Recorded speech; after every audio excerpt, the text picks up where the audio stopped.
Cineworld Group CINEL said on Thursday Eduardo Acuna, who runs the Americas operations of Mexican theater operator Cinépolis, will become its CEO when the company emerges from bankruptcy proceedings expected this month.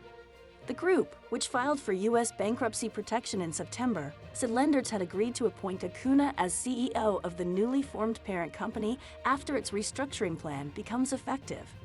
Shares in London-listed Cineworld were trading at 11% at 0.4 pence by 11:45 GMT, but remain more than 99% below their all-time high of 310.7 pence hit in 2017.